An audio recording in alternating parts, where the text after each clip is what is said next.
I'm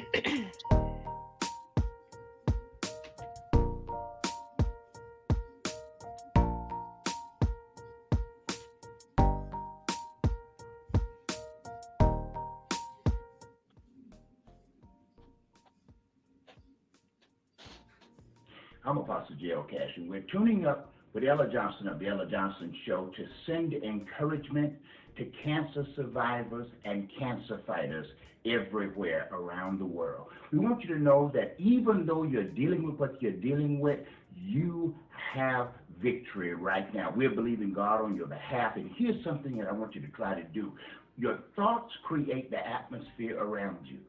Think on those things that are good, those things that are honest and true. Create an atmosphere around you that pulls in what you need, the strength you need, the joy you need, and of course, the healing that you need. You're going to be more than victorious in this, and the devil knows it, and there's something he can do about it. So what you do, create an atmosphere, maybe something like this.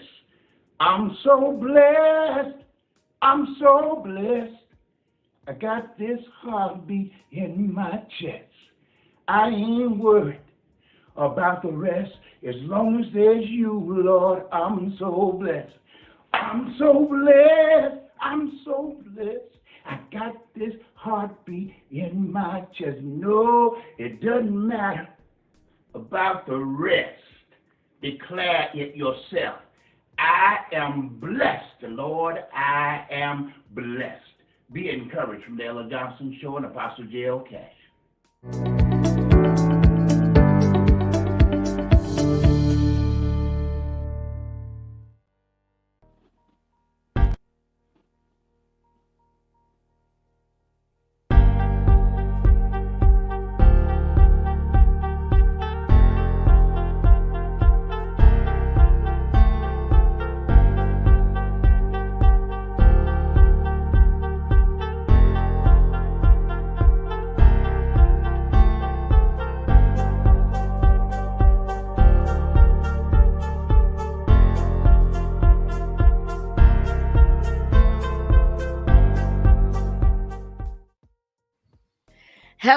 Hello, everyone, and welcome to the Ella Johnson Show.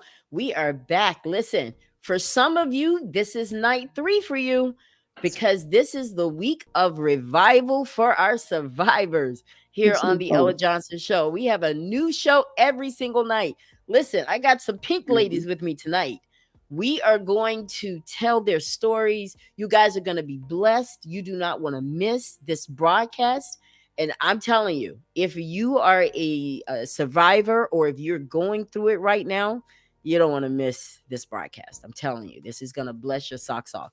And listen, tonight, if you are watching from YouTube, I need you to do me a favor and subscribe to my channel. That way you don't have to miss anything else, right? For the Ella Johnson Show, meaning the rest of the week. But if you're watching from Facebook, we appreciate you. If you're watching from LinkedIn, thank you. As well as Esteem TV in Africa. Hello to all of my African friends. I know it's late, but I know some of you do watch and support the Ella Johnson Show. Now, listen, we're going to have a nice theme going on tonight. Okay? So I need you guys that are watching the broadcast, I need y'all to follow instructions. We're going to hashtag and support these women tonight. Now, Iris, she has this saying, getting to the other side. That's one of her favorite sayings, that what she's going through, she is believing God that she's going to get to the other side. So when we want to support Iris, we're going to hashtag the other side. All right? Easy. Then Miss Wanda, she loves to talk about go through it to get through it, to live through it, right? So for Miss Wanda, you're going to hashtag get through to go through. Go through to get through. I said it wrong. Go through to get through, right? All right. So you guys got it? And then this is what we're also going to do during the broadcast. If you are here and watching the broadcast, we want you definitely to support our guest. So your comments will show up just like this right here. And that's what we want, right, ladies? We want them to ask questions. You may have a question, especially if you're going through it. And these ladies are more than willing to share. But listen, That's all coming up next. You guys do not want to miss this. Go ahead and tag some of your friends, um, because the Ella Johnson show is on and it's the week of revivals, guys. So, that video, I want to give a shout out to Apostle J.L. Cash. He is a regular here on the Ella Johnson show, and he was more than willing to put that video together because he couldn't be here tonight, but he wanted to encourage our cancer survivors and fighters that may be watching the broadcast. But guys, listen, y'all sit tight, get you something to drink. And after this little short break, we'll be right back.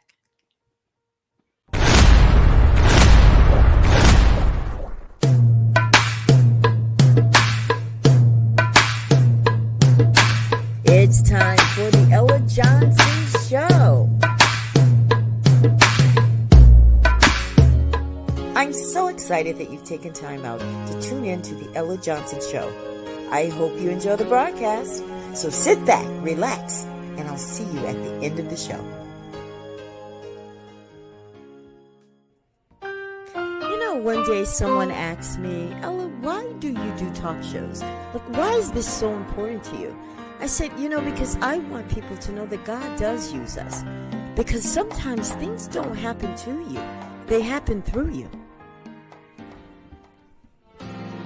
And now it's time for the Ella Johnson Show, where we set the table for real talk conversations. So stay tuned. It's all coming up next. The Ella Johnson Show.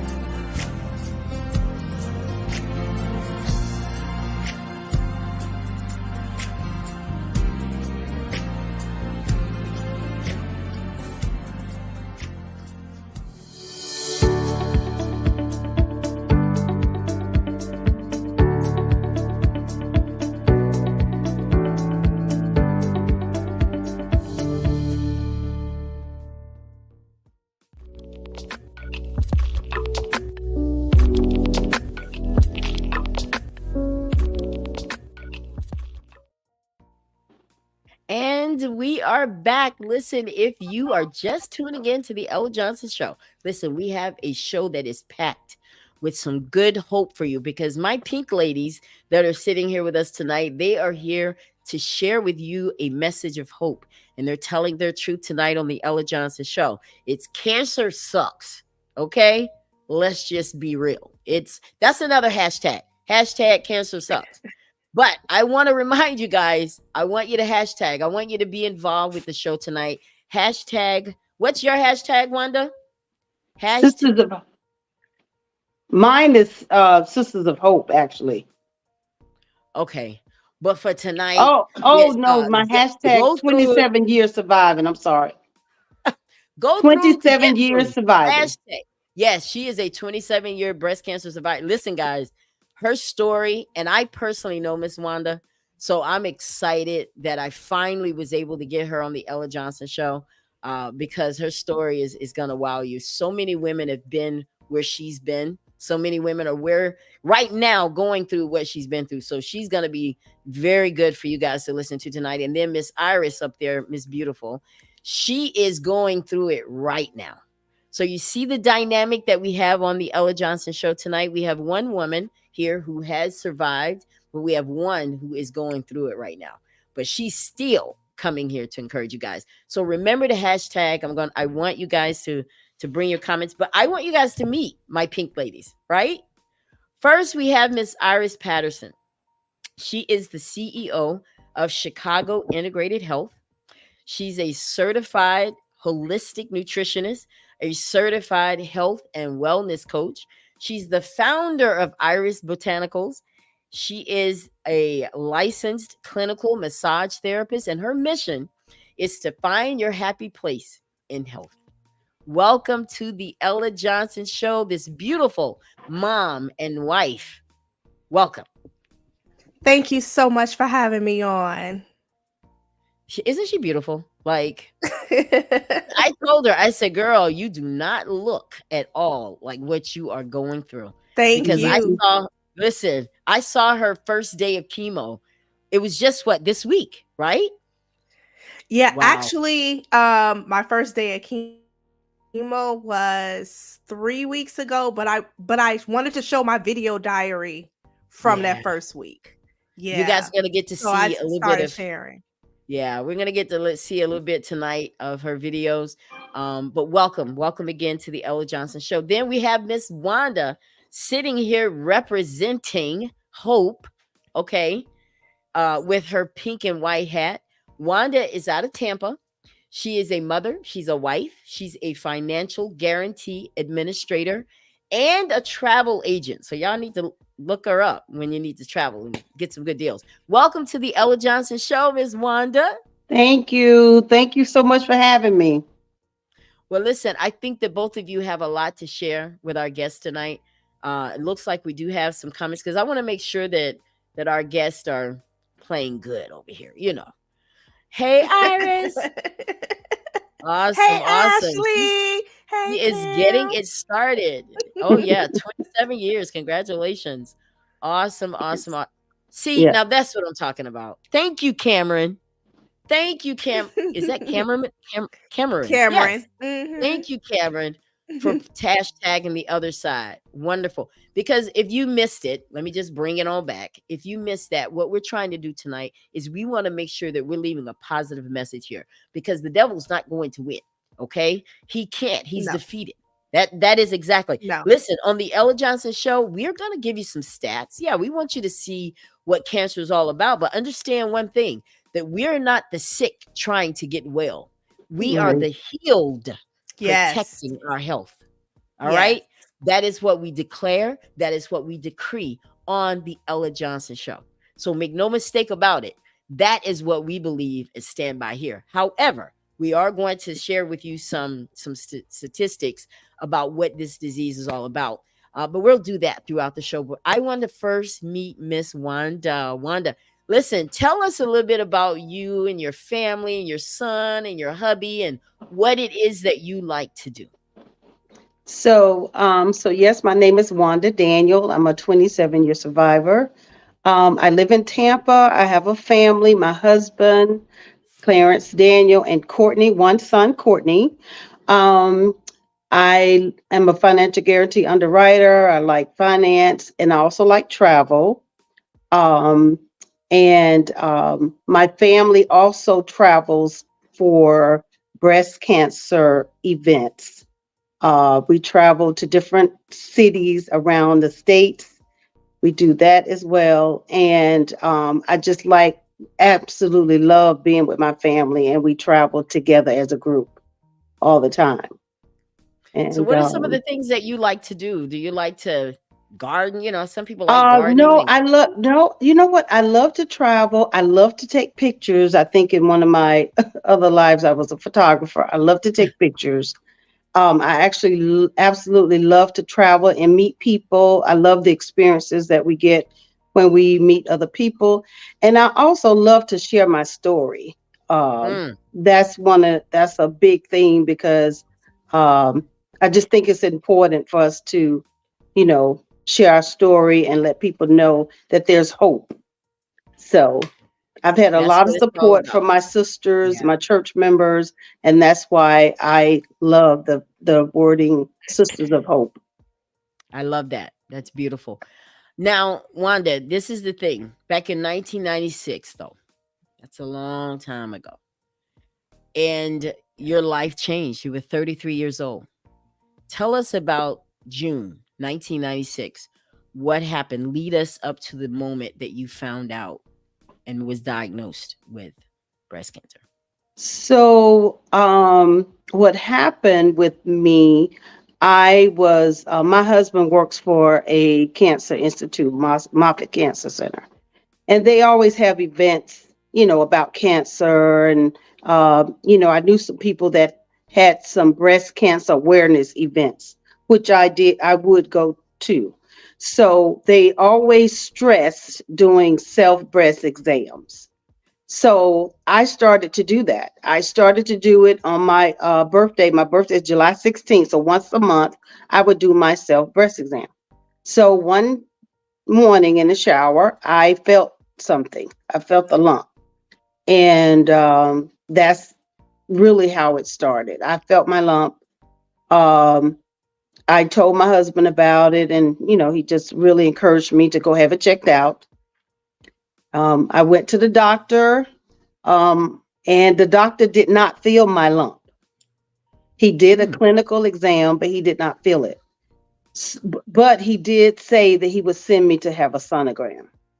And once I went and had the sonogram, that's when they found the tumors, and I was sent to Moffitt Cancer Center to start my treatments. So let's go back, because this is very key. When you said that you felt it and the doctor Yes. didn't. See, Yes. me, I would have been like, oh, okay, maybe I was just tripping. And I would have just gone home, right? Well, one of the reasons was because it was very distinct. When I Right. found my lump, it was hard. It was, because the breast tissue is not hard, it's soft. So when I was doing my exam, it felt like a pea, but it was actually hard. So I knew, that something wasn't right. But the doctor did examine me and he didn't feel it. And I'm like, well, I felt something. So he did send me for a sonogram. And actually, the sonogram not only revealed it was inductal carcinoma, is what I had. It had like little tentacles. It was connected to some other tissue. So, but they didn't know that until they did a biopsy. So, when I was first, when they first told me it was cancer, I can remember it like it was yesterday, because it's like everything stood still. And I had to make some decisions and had to think clearly. So it was quite an experience. No, I think I remember reading your story, Wanda. You had 2 types of cancer. I did. I ended up having 2 different cancers in the same breast. So they did a lumpectomy, and then they did remove tissue in 2 different areas of my breast. So that was something that was very unique, because if they hadn't found the other cancer, if they hadn't gone in there, they wouldn't have been able to, explore and find the other cancer in my breast. So they were able to remove the tissue. I decided not to have a mastectomy, because the cancer was inductal, meaning it was still inside the tumor, and the other one as well.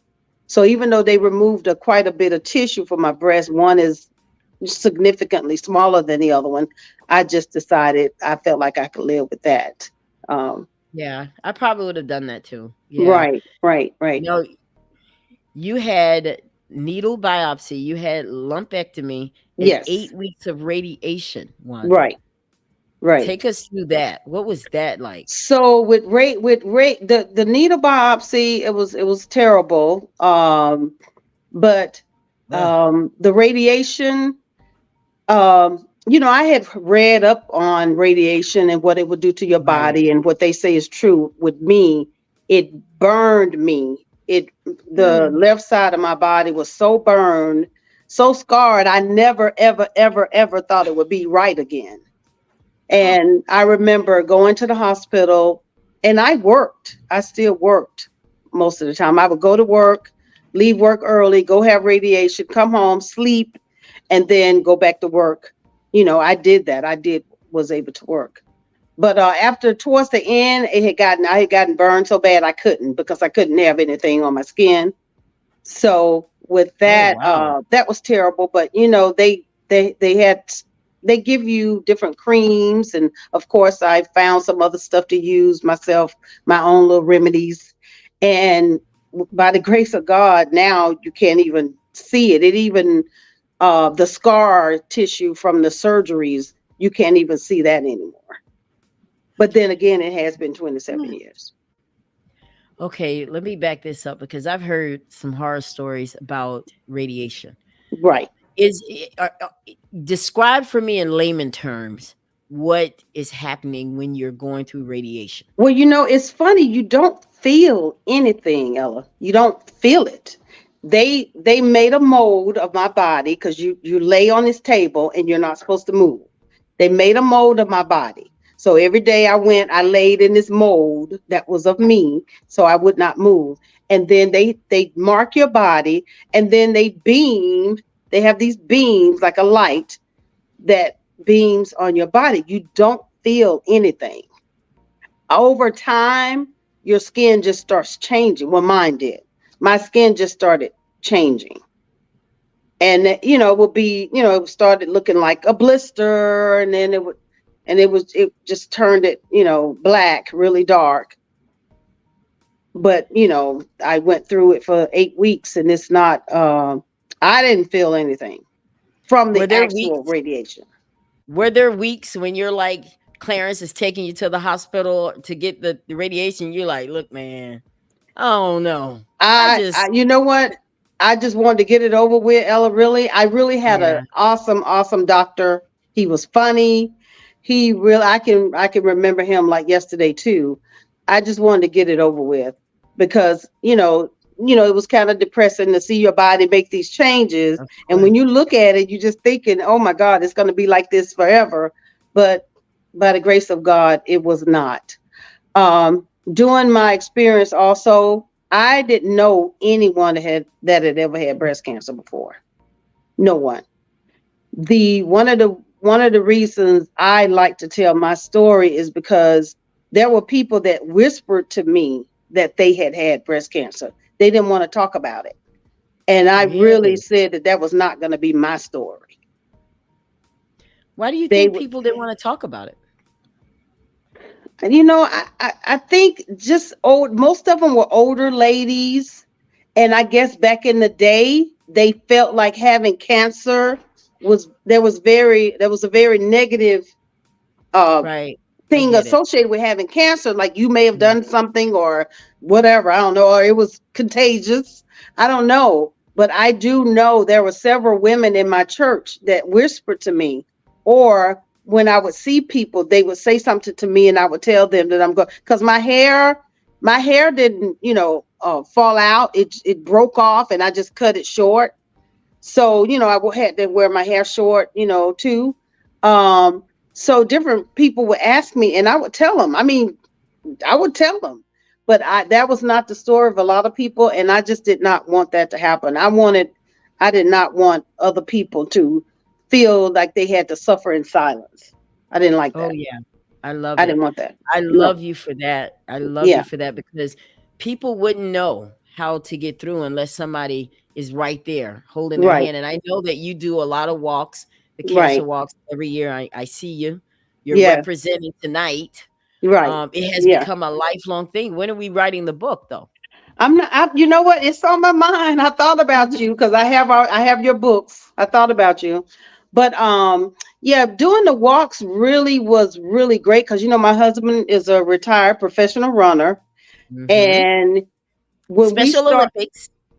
I'm sorry, Special Olympics. Yep. He was an Olympic alternate. He's traveled all over the world running, and but when I started doing the race, they're not races.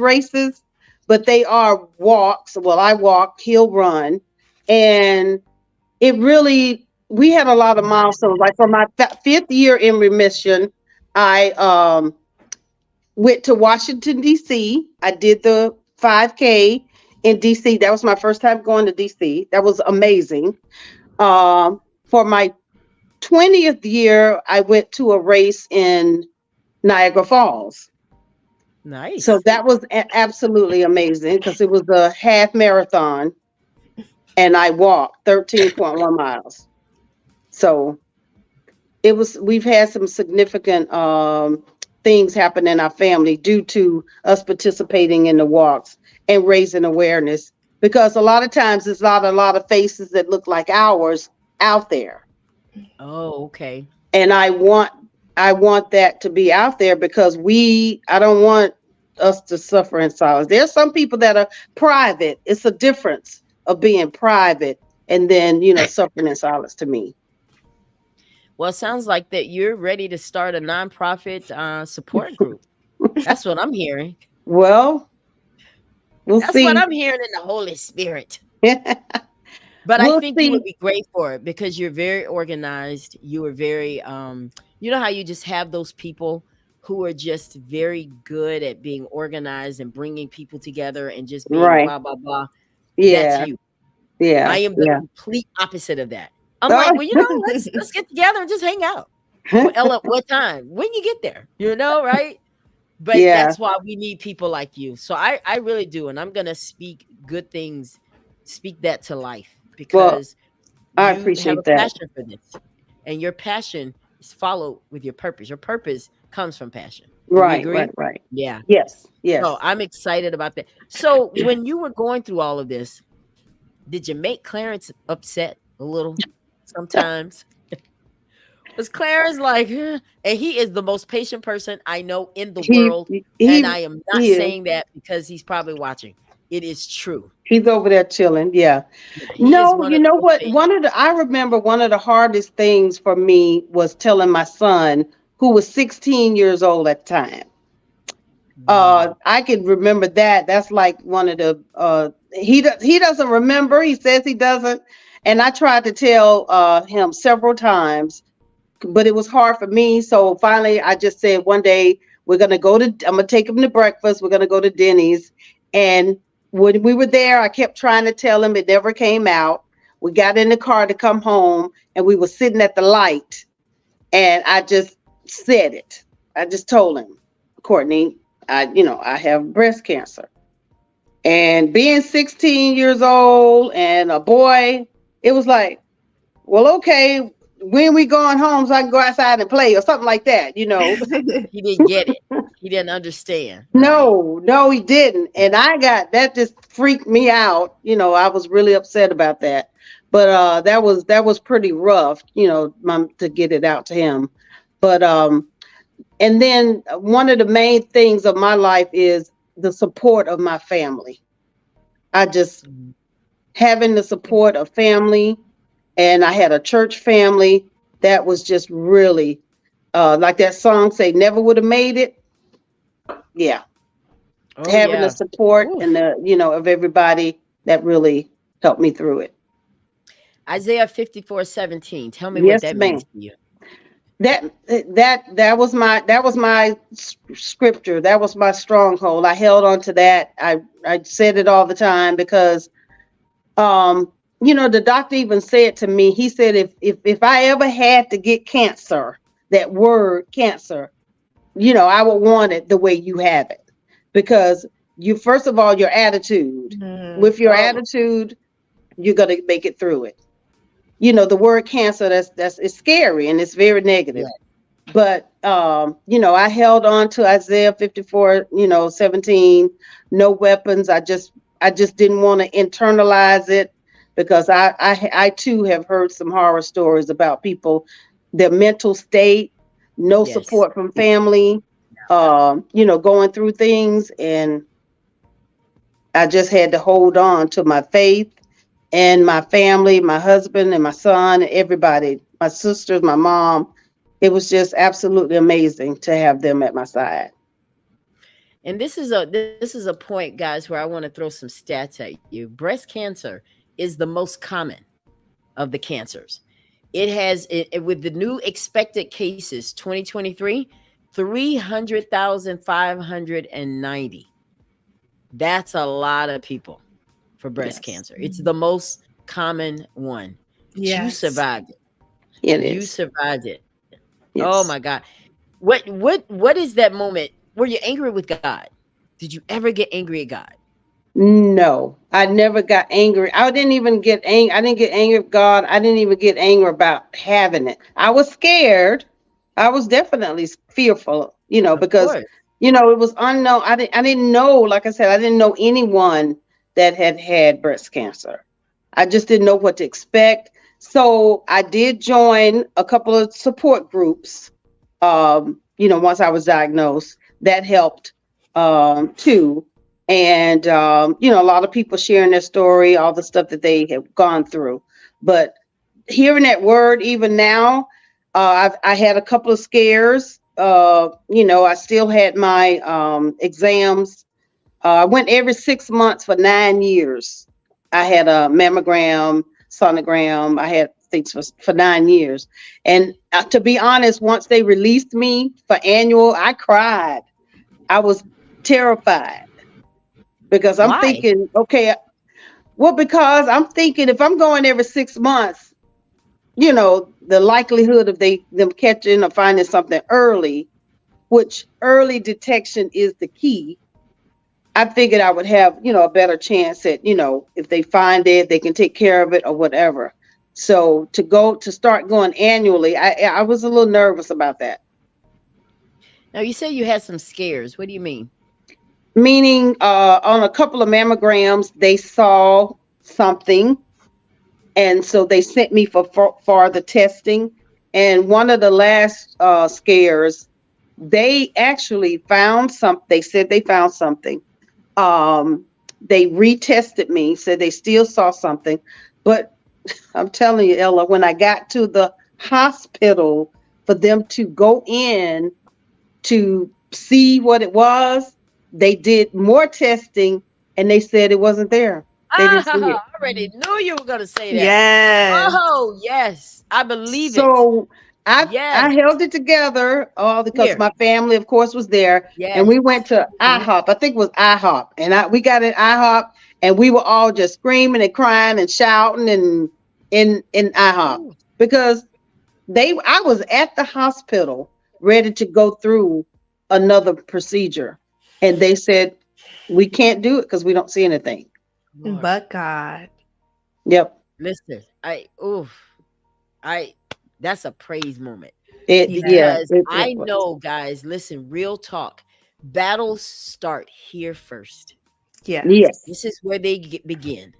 Yes. And it's almost like, I remember Creflo Dollar bringing it like this. It's something you see. It comes through your eyes. Then it gets in your head. And then it comes down in your heart. And then it comes out of your mouth. Right. It has to travel all the way here. And by the time it gets here, you have created it by your thoughts. Absolutely. So it's very important what goes in our eye gates, guys. It really is. Don't listen to all these reports. Don't listen to all this stuff. Well, girl, so-and-so had that stuff and she died. Which, you know what I'm saying? Right. You have to fight, because the reason I know it works, because when I got COVID, I was very, very ill. I was in the hospital. And I knew that I had to believe that I was going to make it. Going to get better. I had to. I didn't want to hear I didn't want to see CNN. I don't want to see I don't care about that. Right. I know that I'm going to die one day, but not today. Right. Okay. Right. Yes. And because one of my nurse friends, she said, Ella, if people can grasp that they have to really change the way they think about illness, because the moment that doctor tells you, now it's you already in the casket. The way absolutely. Yeah. You can't do that to survive. And something I think that's why a lot of people don't say anything, because that's what a lot of people, they feel like it's a death sentence, especially in our community. A lot of times people don't go to the doctor. I mean, it's just amazing. I know people that don't go to the doctor out of fear. Right. Out of fear. They don't go to the doctor. And then sometimes when they do eventually go, it's already something that's farther along than it had to be. Because early detection, you can fight. That's what saved you. Early detection. Yes. Yeah. When you're talking fight. to the doctors, though, do they try to educate you on these are the things that women should be doing to lessen their chances of getting cancer? What kinds of things do they tell you? They tell you to know your body. That is important. Know your body. Look at it. Touch it. Do your exams. So if anything changes, like if you all of a sudden got a spot over here and you're like, oh, that spot wasn't there last month. Right. Or, look at them. If one of them bigger than the other one, or one of them is discolored more than the other. Right. They tell you to get to know your body. You have to. You have to.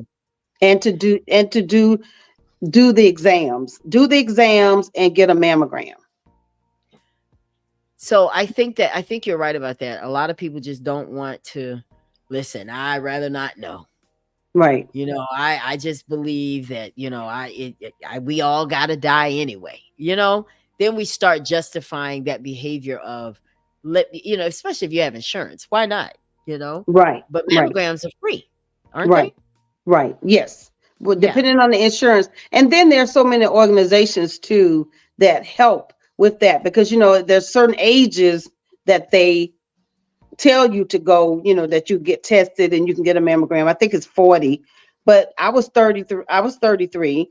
I know some girls that have been in their 20s that didn't Yeah. want to go to the doctor or didn't want to experience it because they didn't have insurance. So So let me yeah. ask you a question. When you were going through this, you know how you have people that, and let me just say this for all of the people watching the Ella Johnson show right now. Sometimes you just don't have to comment on everything. If you Right. don't know what to say, just don't say Mm. anything.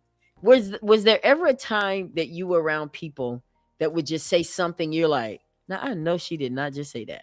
Because sometimes people don't know what to say to a Yeah. person that's dealing with cancer. You Well, want to thank be goodness, supportive, not that but you don't often. know how. Yeah.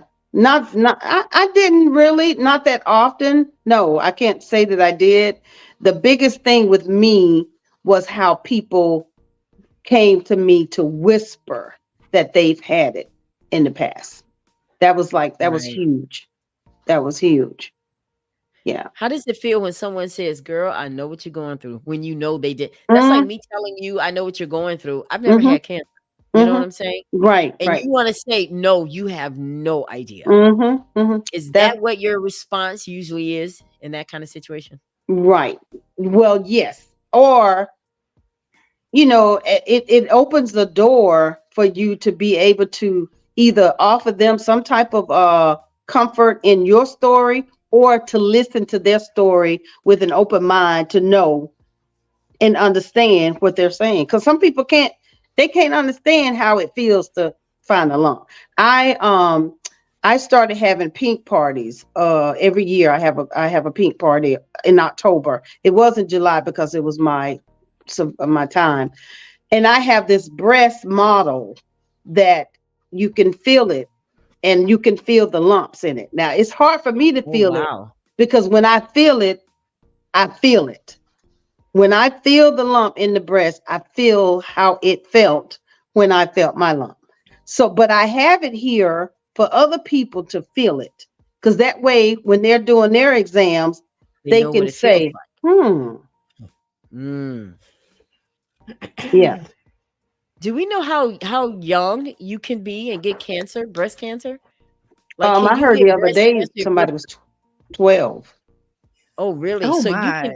you can get breast cancer and your breasts are not fully developed? Right, Oh, right. And wow. then men as well. You men as well, because one of my I volunteered at Moffitt for a long time, and my volunteer partner, this guy, had breast cancer, and he had a well, I don't know if they call it mastectomy when the men have it, but he did have to have a lot of tissue removed from his Really? chest. Yes, Oh, wow.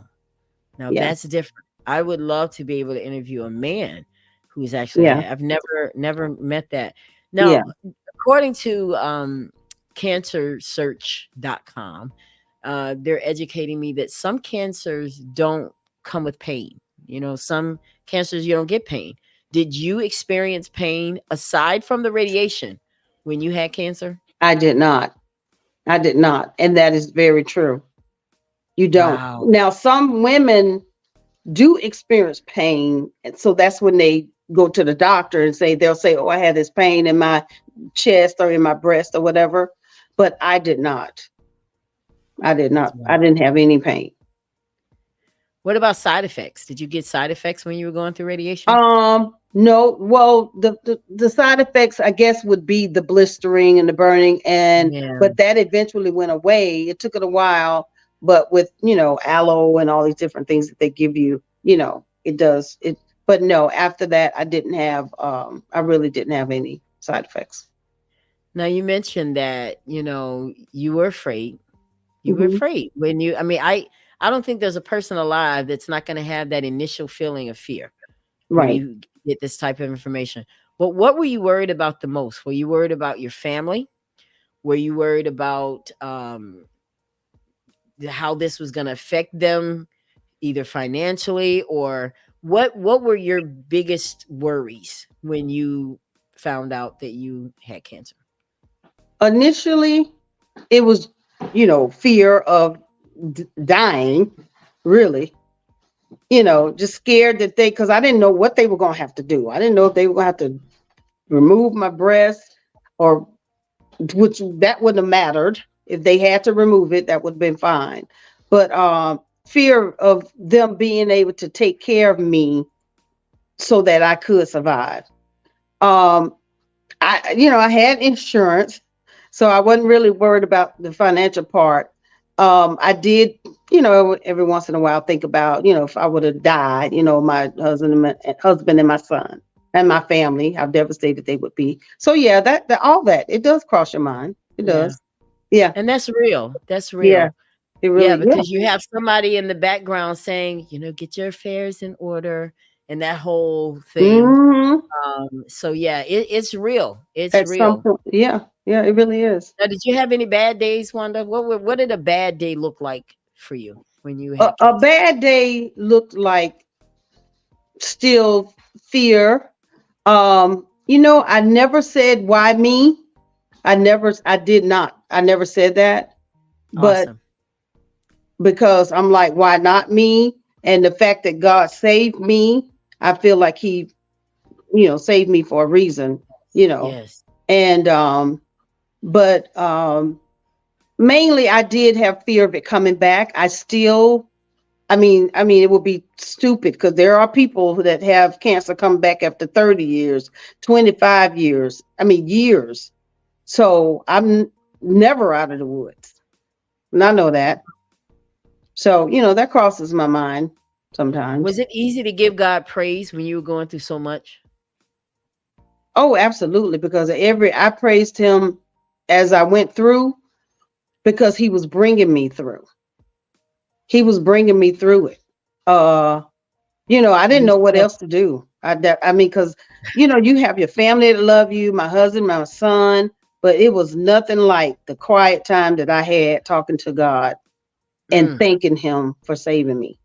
Or just that was like the biggest comfort, taking it to him and feeling comfortable, in my skin, knowing that, it was all him. It was all him. So who was your biggest motivator?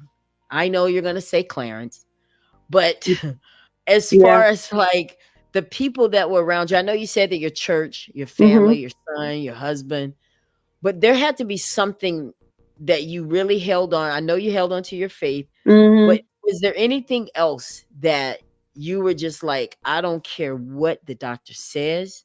Tell me about the moment when you finally said, no matter what happens, I trust you. That happened a lot because after I had my surgeries, I got an infection that was pretty scary. I woke up one morning and it was just stuff, it was a mess. That was really scary.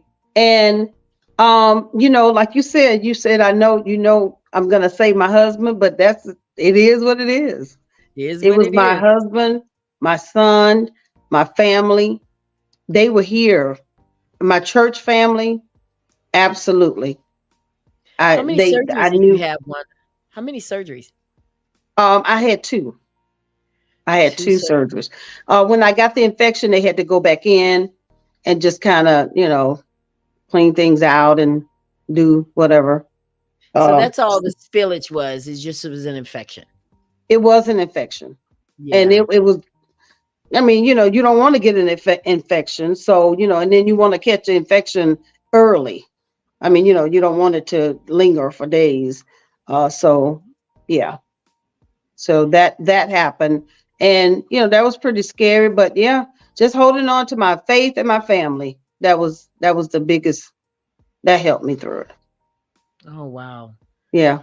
What would you like to say? Because I want you to look into your camera and talk real. There are people that are watching this broadcast who are afraid to tell their story.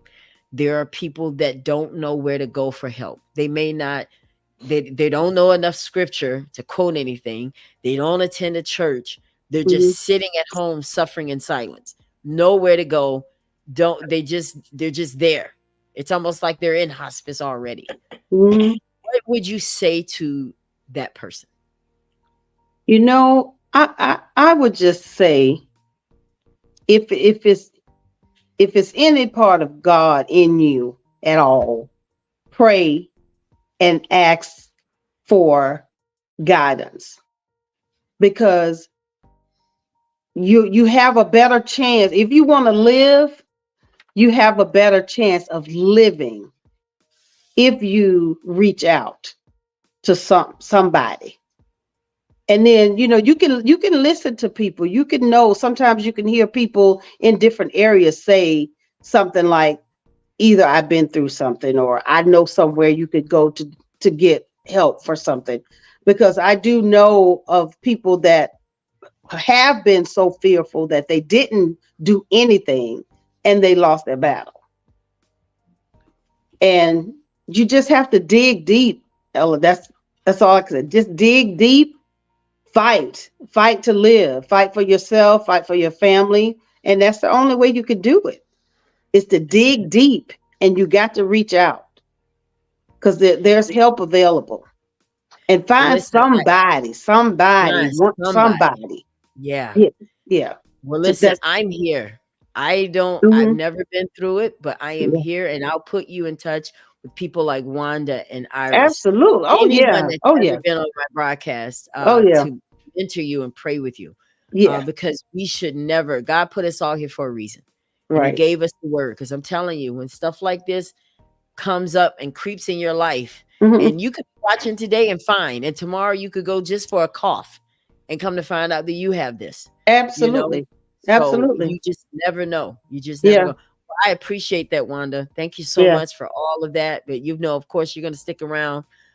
Miss Iris, do you Absolutely. have any questions for Wanda? No, I just want to say you encourage me, who's going through this right now, and just seeing your strength and seeing how well you look, and and I'm gonna be Yeah. you. Thank. 25, Okay. Okay. 27 We're going. years remission. Yes. Yes, Yes. I call myself the Black Betty White because I'm gonna live to be 99 and get Okay. All All right, right. girl. so, Yes. Yes. Yes, ma'am. that's how I see myself. But yeah, but thank you for sharing that story. Like, Absolutely. And we're gonna stay that, in touch. I want to see how you're yeah, gonna grow through this. So, because thank you you. are, you will. Thank Okay, you. so don't go anywhere, Wanda, I'm because I not. will I'm take not. that I'm not. call. Oh, Yeah. okay. So Miss Iris, oh my goodness, girl, listen, you had me in tears today with some of your stuff. Listen, I want to share this video with those of you that are watching the broadcast. If you're just tuning in tonight, we have cancer survivor, and we have a cancer that she's actually going through it. And Iris is going through her battle right now. So she needs all the encouragement Yes. and love and prayers. And we want to definitely continue to pray for Wanda, Yes. because that God will keep her looking youthful, because you Yes. look the same as you did the day I met you. And I've known you a long time, You right? have. Yep. So do Yeah. you. So, well, girl, You just blessed like that. Matt gets a half my check. You do. You Matt just gets blessed half like my that. check. Love Me gets the other half, the wigs. And I'm just being honest. But anyway, so I want to share this video with you guys. It's just a video that Iris made, so you guys can kind of see what she was going through. So we're gonna Mhm. watch a little bit of it because it's 9 minutes long, but we're gonna watch a little bit. Okay. In August, I was diagnosed with stage 4 colon cancer, and I was devastated. I mean, who wouldn't be, right? Especially when I'm 42 years old and you can't even get a colon cancer screening until you're 45. Mm. They kept saying, Iris, you're young, you're healthy. We don't know how this happened. And I kept asking, so why did this happen to me? And especially because I'm a certified nutritionist. I teach people how to eat to heal. I've helped people with diabetes, kidney disease, hypertension, high cholesterol, and the list goes on. And I ended up with stage 4 colon cancer.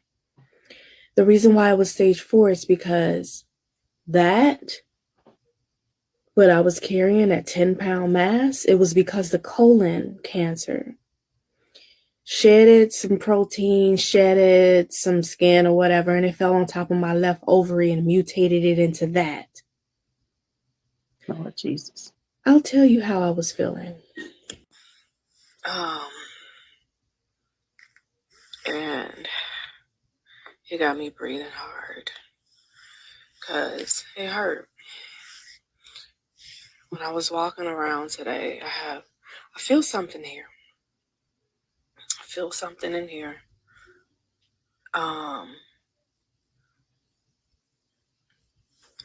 Because not necessarily the same. But I don't know what this is. I don't know what it is. But Ooh. yeah, I feel something. But this is hard, y'all. This is hard. But I keep finding, I don't know. I can't wait for it to be over. Ooh. I Mm. just wanted to give you guys a little bit of that. Wow. Wow. It was a lot. When you went to, I want to start off with, tell us a little bit about you. Tell us about Iris and what kinds of things you like to do in your spare time. Well, I'm normally a workaholic because I own a business, but lately I've been kind of binging Suits on Netflix. So, I yeah, heard that it was good. Have you oh, seen it, it's Wanda? I haven't. amazing. Really? I You don't gotta really watch. watch a lot of TV either. I don't. You gotta watch. You gotta watch. Yeah, because I've heard. I'm working, but I'm a grandmother and I love to take my little 3-year-old grandson to the park. And Oh. so it was hard when I couldn't, you know. So that, special moments like that. I'm married. I have a 2 daughters. We have a blended family. We both came with daughters. And then my daughter got engaged to my little grandson's mom. And they are now a part of our family. So I have 3 daughters now. Aw. So you love spending time with the grandkids. I Yeah. feel you on that one. So, Okay. I mean, your life has changed, obviously. Yes. And Yes. since we just saw the video, I really want you guys to see something here because I hated to do this, but I want you guys to see it as well. But I took a picture of what. Oh no, don't tell me I didn't put it. I have to do it. I have to send it because I want people to see exactly what I put this because you put it you had a snapshot of what was inside of you. I'm going to get Oh that. yeah. You Yeah, guys. totally Yeah, get it. I totally have to get that. You guys are going to be blown away when you see what was in that belly, right? Mhm. So did you Mhm. think that you were just gaining weight, Iris, or what were you thinking when you would look in the mirror and see your belly like that? So going back to that time, that's exactly it. Like I really thought that I was gaining weight and I'm like, "Wait a minute, so my cheat days are catching up with me? What's going on?" Cuz I was, doing yoga, working out, eating vegan, plant-based, whole foods and then I would have my cheat meals now, I'm like sustainability.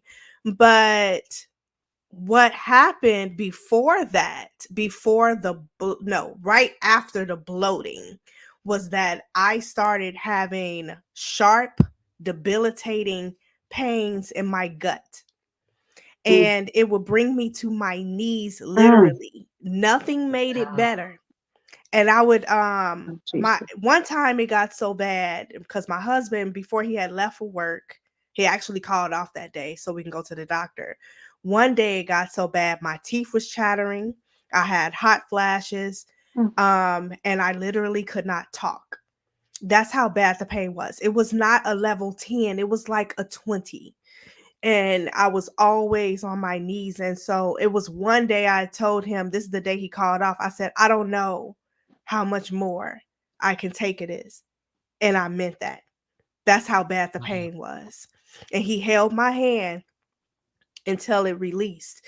And sometimes it'll be 15 minutes, sometimes it'll be 10 minutes, sometimes it'll be 5 minutes. But that day it was like about 10 to 15 minutes of that level of pain. And no lie, I'm like, if Jesus came and grabbed me at that moment, I would have felt at peace. That's how bad it was. What was happening in my body was that I had a blocked colon. So they had, that's what happened. I had a bowel blockage, and gases could not pass through. It just trapped. Oh wow. It just trapped, and nothing. But we didn't know any of that at the time. Are you guys ready for the We went- picture? I got it. You found it. Yeah. Yeah, I have the picture. Y'all take a look at this. That was 10.1 pounds, bigger than a baby. 10. Yes. Oh And my God. it was awful. It grew like that within 2 months. Jesus. Ooh, From jeez. from a golf ball size to that. Because that was September 9th. And August was when they discovered that, when they gave me my diagnosis. Your diagnosis was August. Can you tell people what year in August? This year. That's right. This year. He August. is a newbie. Jesus. The fact that you're here is, no words, and I'm hardly ever speechless. But you have a lot of support here. I appreciate you guys for tuning in. And she said, Monique says, what, 2 months is Yes. how long it took for that to grow that way? Yes. Hmm. Because I had to have an emergency surgery. They wanted chemo to shrink it. And they were like, oh, this is my home health nurse was like, no, this is growing too fast. She's like, you're more distended than last week. What's going on? So let's back up a little bit, Iris, because Mhm. here you are, a certified nutritionist. Yes. You help people know what to eat to keep Yes. healthy. Yes. So imagine when you start feeling your belly and feeling how hard it was, you were like, let me go check this out. Is that what led you to go to the doctor to see what's going on? Well, absolutely. And then also during that time, I was embarrassed. I was embarrassed that something was wrong with my body. And that's the kind of trickery that Satan plays. Yes. Because he was making me attack my own credibility. Like the information would be different now that something is going on. Like, just because you study this don't mean that you're immortal to disease. So these are lessons that I had to learn. But yes, what I always preach to my clients is listen to your body, which is the same thing you were talking about, Wanda. So I knew how to listen to my body. I knew what changes were occurring when they were happening. I'm like, this is not the norm. You're able to zip your pants normally. But now you're standing at least with a girdle, right? Exactly. And now did a girdle not work? Did you try a girdle also? Were you trying to put all of that stuff on? Well, I wasn't even wanting to wear one. So I didn't have and it's like I went and got one eventually, trying to see what's going on, but I wasn't even wanting to wear one, so I'm standing in my closet trying to go to a Sox game and can't find clothes to put on. And I'm like, now this is very odd and it's happening too rapidly. So, but what sent me to the doctor was that pain level, was the debilitating pain that I experienced. I went to urgent care And they were trying to tell me that I wasn't eating enough, which is the reason why I'm having these pains. And she wasn't listening to me. And that's another thing. You know, I have to advocate for myself. I couldn't make her Yes. listen. And I'm trying to tell her, because I understand how to talk the talk, you know, because she did a urinalysis on me. By that time, I had not eaten in like 3 to 4 days because I was afraid to eat, thinking that food triggered the pain. So I'm like, Ooh. what you're looking at in my urinalysis is what's happened over the last 4 days. But my girl Ashley, who's on here, we go out to eat once a week. So I'm like, I'm not starving myself like you're saying. Like, Iris love to eat. We go eat, but I didn't eat this week because I was too sick to eat. But she wasn't hearing me. Are you dealing with depression? I'm like, oh my God. But I'm gonna show you how God worked, because I have an HMO, and my doctor be rescheduling my appointments left and right. And so she spent most of the summer pushing my appointment back. But what was happening was God was aligning somebody who would listen to me. Ooh. 2 days after urgent care was my actual primary care appointment, and she did not move it. So when I went in there, she was like, I know exactly what to do. We sent you for an ultrasound so we can see what's going on. And I said, I thank you for listening to me, because this quack over in what you call it in urgent care did not. And that's when and so 7 days after that, I got my ultrasound, and I got my results a week after that. And then that's when they said that it might be malignant or benign. They found a mass. Right. Oh. Wow. So then when you got this diagnosis, what went through you? I mean, anger, disbelief. I mean, give me the adjectives that describes how you were feeling. So Wanda, I commend you, because for 30 seconds, I did get angry with God. I did. And then it passed. Because I'm like, he didn't do this to you. Right. He allowed this so he could get the glory. So I had to go back to the word. But for 30 seconds. Keep it real. Yes. Yes. Hey, and it was it's real. Yeah, when they told me it was stage 4 and there was no cure. And she said all of those words together. And that's when I'm like, God, why? Because immediately I'm like, wait a minute, my immortality, like, I'm not immortal, but my mortality is being attacked. Yeah. I plan on living. I have things to do. I'm not done. I serve for a living. That's me. Like, I'm a licensed minister. I'm not in the pulpit. Well, my ministry, I learned here. You know what I'm saying? My ministry is here on this platform. Somebody prophesied to me years ago, it's outside of these 4 walls. I was singing in the choir, alto, all of that. You know, and so this here, I'm like, I have a work to do. Then it came back to me. Oh, I have a work to do. You're not going nowhere. That's right. No. So see what's coming out of your mouth? You see? Yes. That's what I'm talking about. Yes. And that's where I landed, and I cried for the first time because I was numb. You know, I was soldiering. I'm like, oh, we good. I got this no matter what, you know, but hearing the words, no cure, stage 4. But stage 4, I want people to understand this too. Stage 4 is not a death sentence. It's not. Immediately when we hear stage 4, we think it's a death sentence.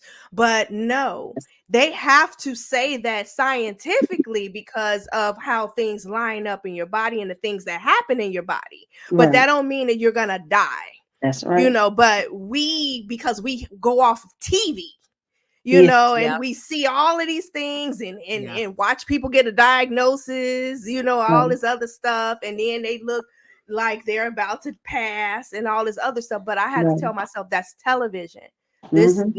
the science is here, but God has the last say so. So I'm like, Yes, ma'am. Yes, ma'am. but yeah, I landed there. I did.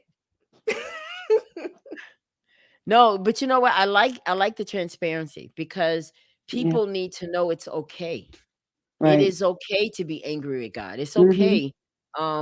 It's okay to question God. I mean, Job is still waiting for his answer. You might Long not you get an snap, answer, right?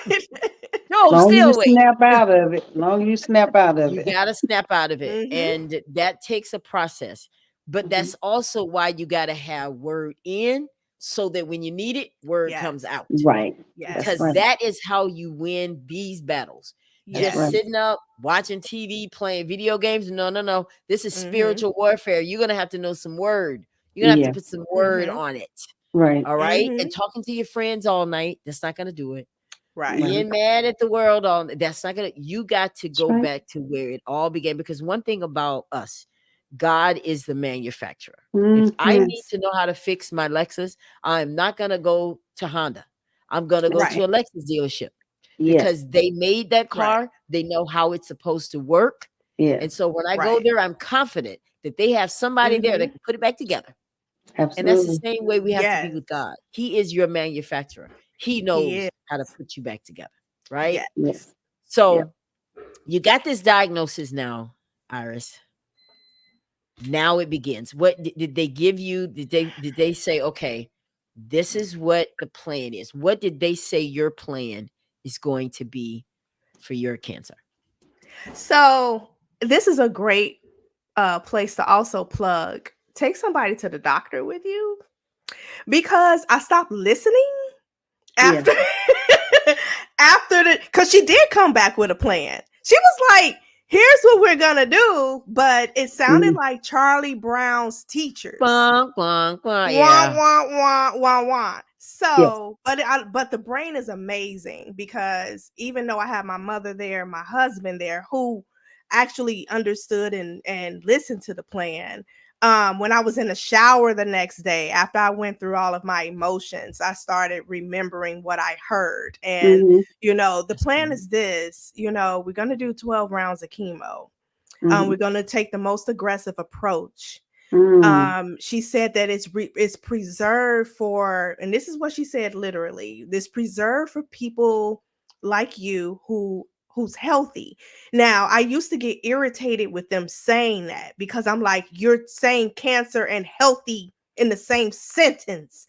What do you do? But here's the thing.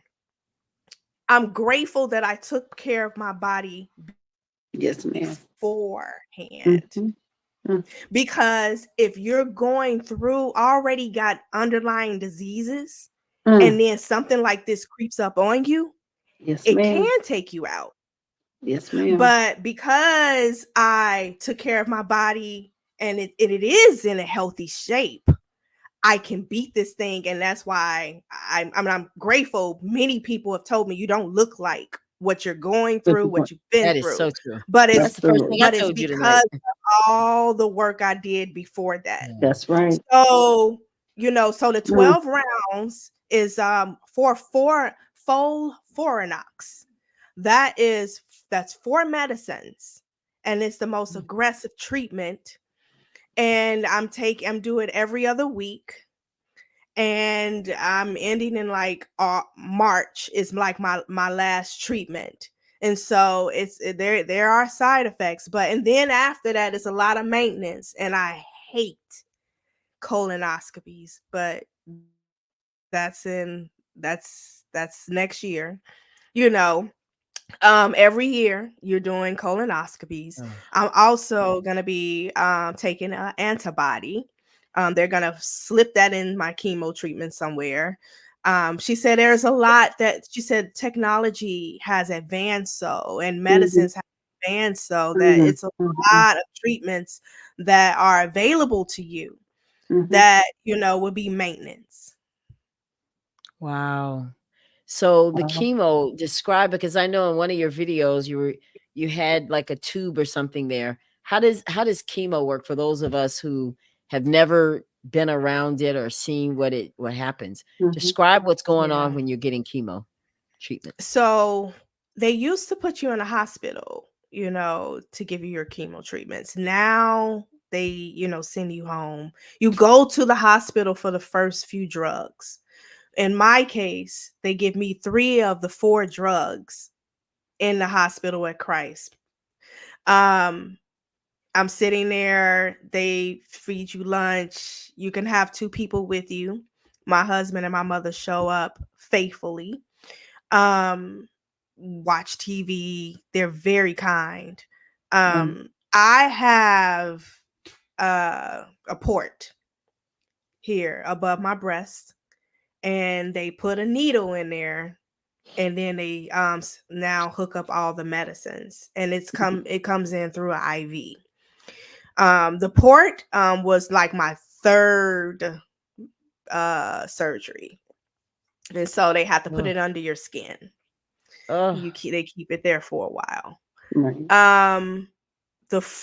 Then the 4th drug they hook to me. They give me a little pouch, and it comes in a little bubble, this little bottle of chemo, and I wear it all day for 3 days. I wear it 2.5 days, and they tell you, TMI, they tell you don't shower with it, so you got a bird bath, and I hate that part. But there is that's what's connected to that particular chemo is a sensor that they tape to my stomach that it reads my body temperature, so it can detach if water comes into contact with it. The sensor Right. is to tell it how fast or how slow to pump the chemo. So if my body goes cold, it pumps more chemo. If the body goes hot, it pumps at a steady, pace. So that's why I can't get submerged into a bathtub with it. And then they detach it day 3 and flush, and then I have a week and a half off, and I do it again. did it hurt? Does it hurt? What hurts is one of the chemo drugs, and I'm so grateful she dropped it. And yeah, because I had a reaction. My 2nd chemo infusion, I had a reaction. My oncologist said she believes she knows what the culprit was. So, but that particular culprit that she dropped caused cold sensitivity and first bite syndrome. So chemo feels a little bit like I put on my Facebook like a weight loss drug, because outside of the nausea, outside of not having an appetite, cold sensitivity, when you walk outside, and I live in Chicago, so when you walk outside, my fingers feel like they've been electrocuted. When I drink cold beverages, it feel like I have a sore throat. That's the cold sensitivity. The first bite syndrome is when I bite into any kind of food, my jaws get this sharp pain, and I just hold them. And then sometimes I spit the food out. Sometimes I push through and eat, because I usually push through and eat if I hadn't eaten at all, and I need to eat because I have a pump full of poison, so I have to eat. Absolutely. But it hurts, and it hurts like crazy. So how do you get comfort when you're trying to go to bed at night, or you're trying to work and do your business? Like, where do you find your comfort? How do you get comfortable? So I'm glad you talking about this. It's been hard until lately. I figured out a routine for myself. But I thought I had to close my business. Because trying to go through chemotherapy and run an active business is difficult. It's very hard.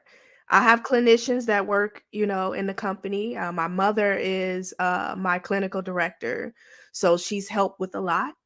but there are still things that I only know how to do. And I didn't do that on purpose. I literally just didn't get around to training somebody. Right when I was Right. creating my manual, this happened. So, I have to give myself chemo week off. That's it. And trust Mhm. God. But, I Mhm. said, God is not going to give me this business that's thriving just for it to close. That's right. It's not going to do that. That's right. Mhm. Mhm. So I rest in that. Mhm. And Okay. that's what, because at one point I did, my human side hit, and my anxiety got to me, and it kept me up at night about my business. And then I'm like, this is the same God. So I'm Yeah. like, I surrender at this point. I surrender. Mhm. And it's just been a lesson for me because I'm a natural fixer. Because I like doing that. I'm a Right. clinical massage therapist. I fix back pain. Right. I fix diabetes. I'm a fixer, but I'm like, I have to rest in him at this point. So that's how I get rest. Mhm. I surrendered. I made it. I made a commitment literally a couple of weeks ago, and I said I got to give this to you because I can't even fix myself. So No. this is this. I love the lessons He's in got you where he this. wants you. He's got you right where he wants. Yes, Listen, yes. as you're talking, Iris, I keep hearing legislature. You're going to Mm, be a part of something meaningful with cancer, people that get cancer. Mm. But you had to go through all mm, of this to Mm. learn what Mhm. legislature. I don't know what that is. You have a gift of knowing how to put stuff together. Mm. You have that gift. And I don't know you. This is my first time seeing you. It's tonight on this broadcast. But that I keep hearing legislature Mm. because Mhm. you're going to be part of the change. I love it. You are. Yes. Yes. So get ready for that. Mm. I You are receive going it. to be a big part of the change. Mhm. And who better to be and I see you Mm. in a very important place telling this story. Mhm. Yes, you're here on the Ella Johnson show, but this is this is this The what I beginning. saw was big. Mm. I saw Mhm. you. You had on a black suit. Beautiful. And I'm telling you, that's coming. You're going to be a part of something big Mm. because of what you're going through. And Yes. God is giving you he's giving you the little nuggets. Write things down as you go through this. Journal through this. Okay? Because you're going to need it. You're going to have to rely back on some things that you're going to need when it's time to start making that big Mhm. difference like you need. I'm Mhm. telling you, I see it. But let's keep going. So, so here you are now. You've gotten past the initial feelings.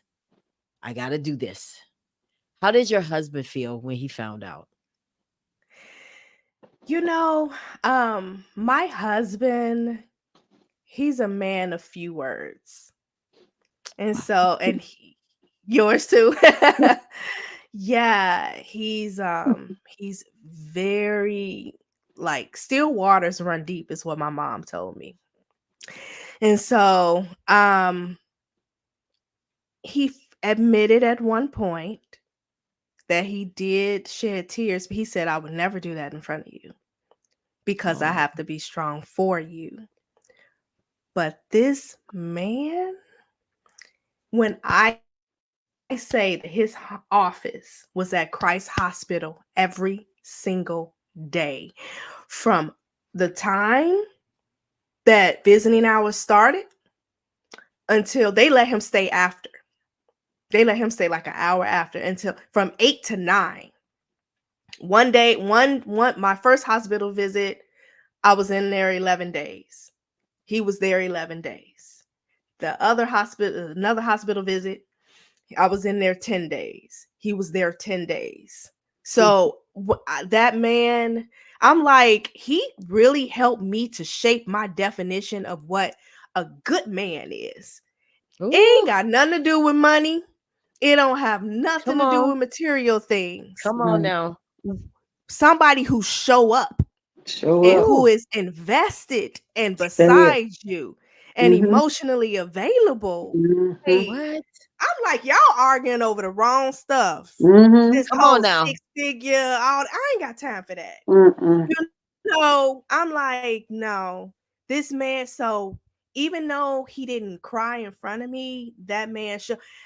I literally had one of my hospital stays.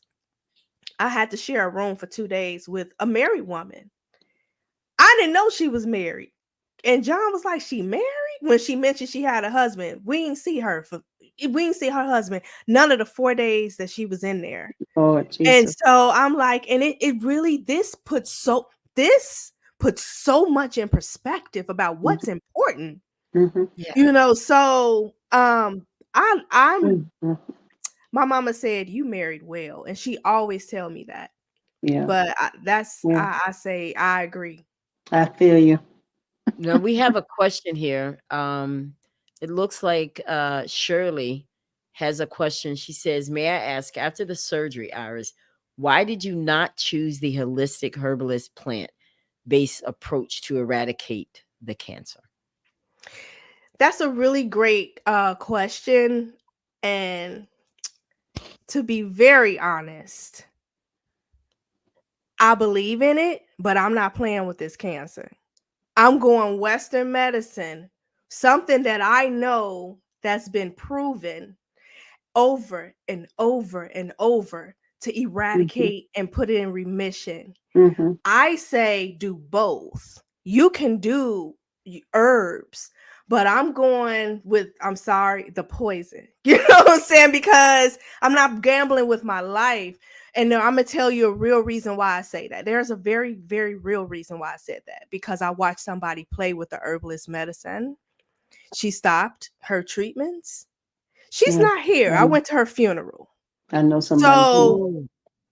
So I know somebody too. I'm not, yeah. I'm not Mm-hmm. saying that because here's the thing. I'm not saying that these plants and these herbs don't work. It takes time. You have something that's really aggressive that's going on, but if you started beforehand and treating your body and all of these things, and they can catch up, but it works slower. Mm-hmm.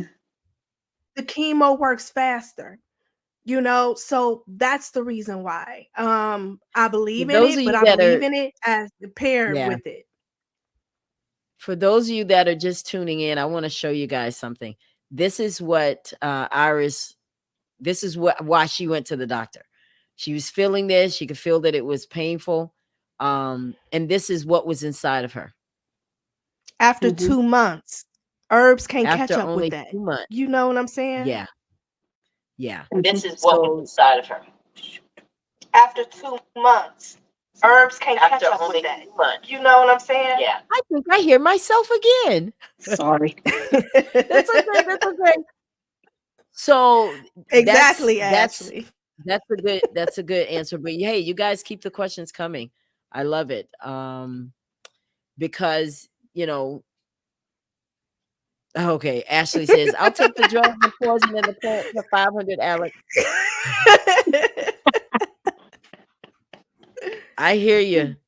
But you know what? I'm sure that when you're faced with something like that, it's easier to say, yeah, I'll do this. But then when it's staring in front of you and the doctors are Right. saying, look, this is what's going on. That's Yeah, true. you're going to want, because I've even heard stories of people going to other countries because they got some kind of oil that they can put on you that can save you and cure you. I mean, there's probably so many different kinds of stories out there of people because you're desperate, Mhm. right? Especially the Right. ones that say the Right. doctor can't do anything else for you. But you were in a position where they said, okay, we have to remove this thing. They took it out, and now you're in Mhm. chemo, and you're going to be in chemo for how many weeks? You said 24 weeks, but it's 12 sessions every other week. that's 24. Oh Mm-hmm. my goodness. So why are Mm-hmm. they having to be aggressive? So the reason why is because when they removed the mask, it left removed the mask. Oh, it must be your computer that, yeah, It that's is. It okay. keeps And flashing out of so control. when they removed the mass, it left cancer around my stomach lining. So at this point, they're saying that what they're trying to do is to keep it from spreading and keep it from growing. Because I don't know what's happening in there and they can only see what's happening in there, and I can't even feel at this point what's happening in there. I'm like, I'm going with the aggressive drugs. Yeah, I hear you on that. As you sit here today on the Ella Johnson show, are you scared? Not anymore, but I When was. was the day that you decided not to be scared anymore, that that wasn't going to really get you where you want to be? When did you decide, I have to kill this fear before this fear kills me? After being angry with God for those 30 seconds, I made a decision. I made a decision that I was going to live and not die. I made a decision that I was going to trust him instead of being angry with him. But I had to lash out at Daddy God for a second. But after that, so I'm I like, would okay, have. I I'm trust going you, to be Daddy God. honest. Yeah. Yeah, I was going to be honest. I would have been angry too. I would have like, I know. Now I do this. I would have been like, you remember I did this, and I would have been like, come on, you know. So I get it. Mm-hmm. Okay. So Yes. tell me this: how what? Because I want to ask you the same questions that I asked Wanda about. Hmm. Have you did they say anything to you about? Okay, this is something you could have done to prevent this. Did they explain where this came from? Why is this there? Why did you have this mass Right. growing inside of you? Because I think that what we want to do is be transparent enough too, so that people can know, oh, okay, so I'm not doing this. Okay, well, let me get on my P's and Q's. What Mm-hmm. did they tell you that could have possibly prevented this, if at all? That's an excellent question because that's the question I asked them over and over. What did I do wrong? Like, where did it begin? And they said, Iris, you didn't do this to yourself. It happened to you. That's literally what Yeah. my oncologist said. That's what the attending physician said when I was admitted into the hospital. Mm-hmm. That's where I had two surgeons in a room. That's what my oncologist said to me. I asked everybody individually, could I have prevented this? Because, like I said, I'm a fixer. So I'm like, I need the Right. information. And Mm-hmm. so they said, no, this happened to you. So, and also to answer your question, they wanted to know where it came from because there was no family history or anything. So they Mm-hmm. did a genetics testing on me. I had Mm. to have blood drawn, and they tried to see if I had a gene that mutated, that Mm. changed and caused this. And so, and they even tested my whole family, So what they came back with was, you don't have that gene, which is called Lynch syndrome. That's what the gene is called. And that would be normally would be the gene that would change code and could then cause you to have colon cancer down the line. They say you don't have Lynch syndrome. You have the ATM gene, which is a gene that could eventually cause breast cancer. So I'm like, well, if there's no gene, there's no family history, there's no, so this is where I rested. I said, well, God allowed this because he wants some more glory, because that's the only thing that I can make sense of that won't make me Mm-hmm. go and pull my hair out at this point. Because where did it come from? So no, it would have been easier, Ella, to Yes. digest the fact that I did something or it came Yeah. from somewhere, but Right. no. I want to Mm. say this. I want to plug this right now, and I want you to remember this. Just like I said in the intro to my show, it says things don't happen to you, they happen through you. This Yes. thing didn't happen to you. It's happening through you. And you're going to see on the other side, because remember, guys, one of Iris's favorite quotes and mottos is that we have to just get to the other side. And y'all are supposed to be hashtagging the Yes. other side, but that's all right. We'll just don't worry about it. But I just wanted to say that because I want you to realize that God is working something out here. But I do wanted to acknowledge this comment here from Shirley. She says, "Are the good cells affected by chemo as well as destroying the radical cells as well?" Absolutely. Absolutely. The good ones and the bad ones. Mhm. And that was a risk that I was willing to take, Mhm. you know, considering we don't have a whole lot of information as to how we got here. Right. That's right. Wow.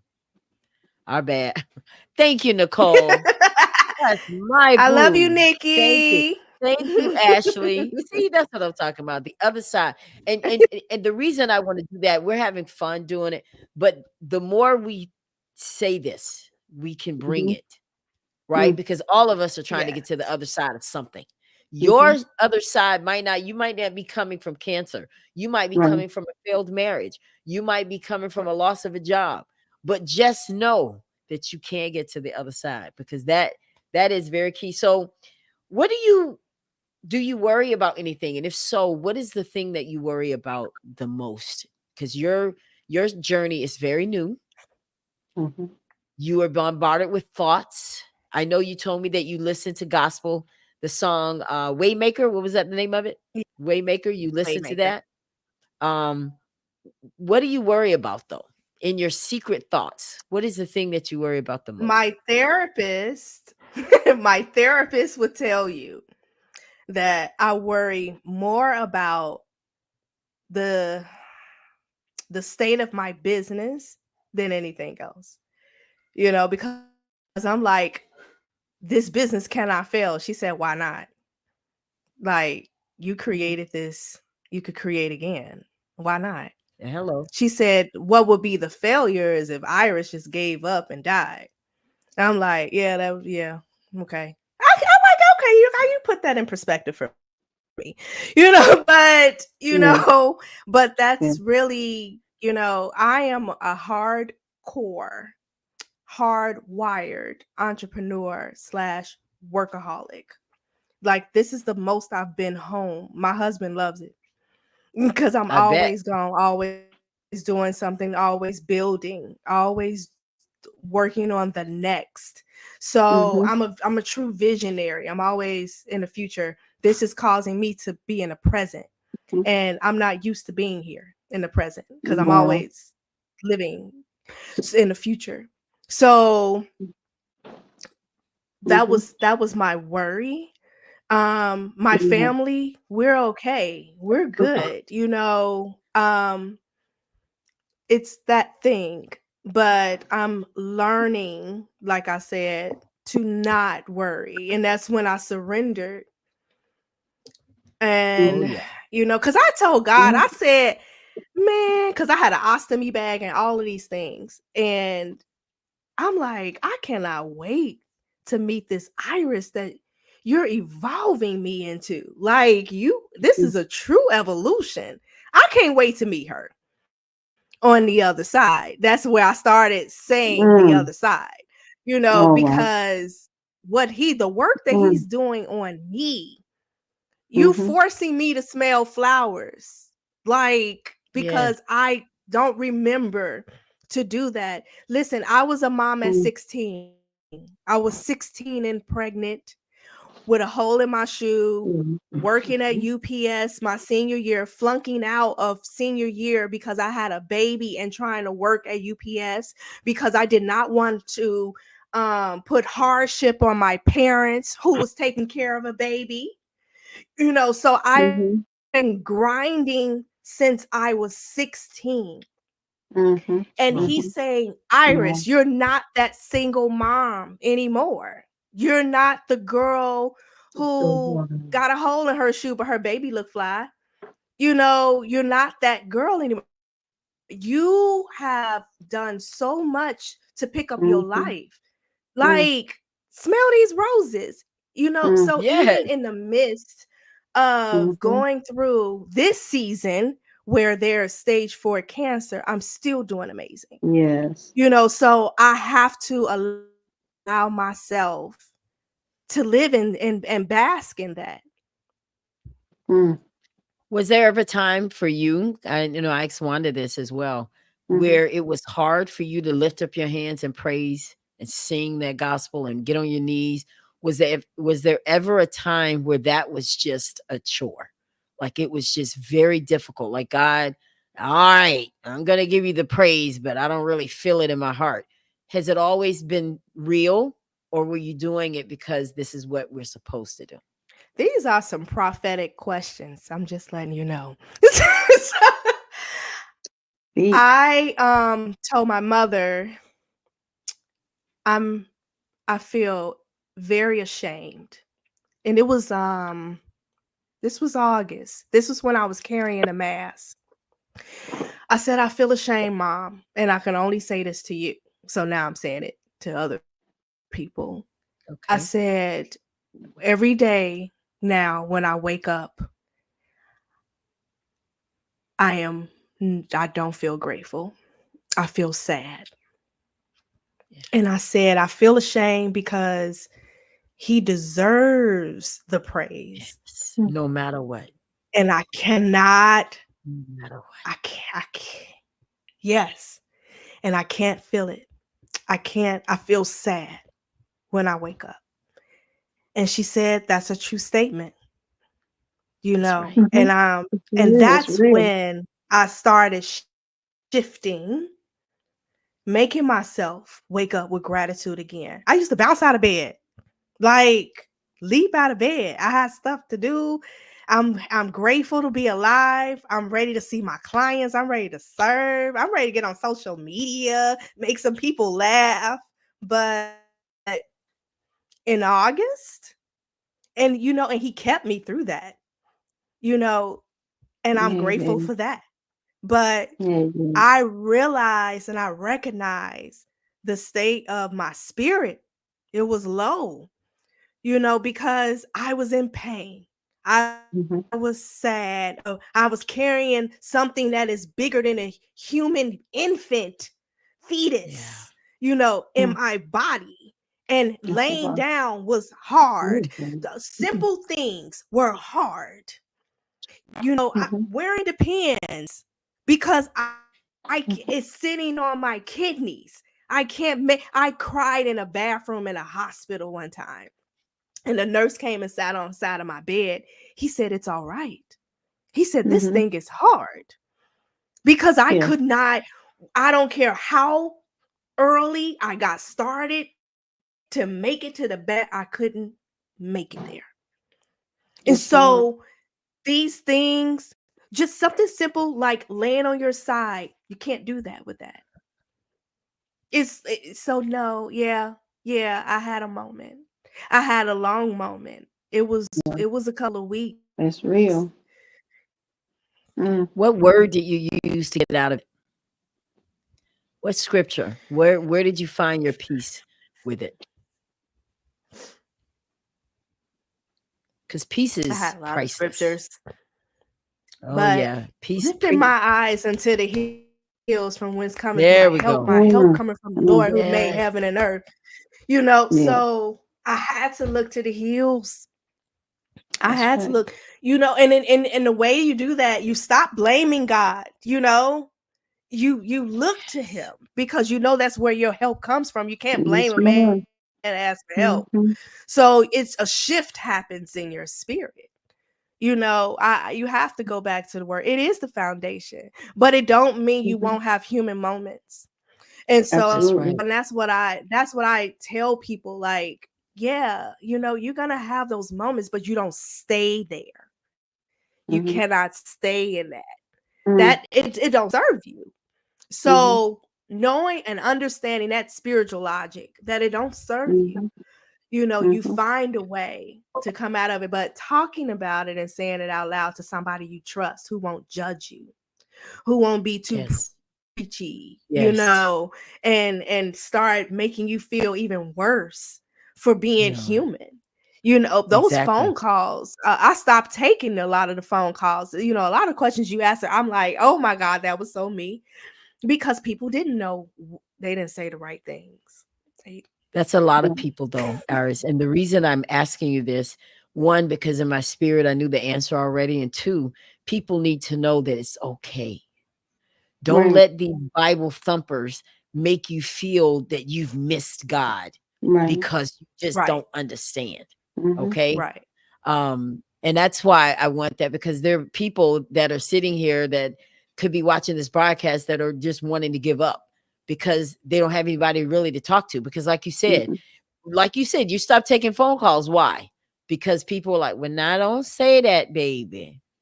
You know, Yeah, they were God telling is me going how to to provide. feel, Yeah. how to Mhm. feel and when to feel it. Mhm. And it was extremely preachy, you know, and I'm Mhm. like, allow me to process my emotions the way that I Right. need Yes. to. Yes. This Mm. what Wanda went through was extremely difficult. Yeah. What I went through was extremely difficult. You Mhm. know, so Yes. I need to be able to be okay with being angry, but letting that Mhm. pass. You let the emotions Mhm. pass. But Mhm. to ignore them, that's not helpful at all. It's gonna come up. Mhm. I'm gonna tell you how it comes up. One day I allowed myself to cry. I wrote a Facebook post about this.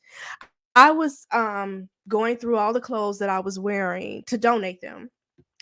They were gently used. I wore them once or twice. I had to wear maternity clothes.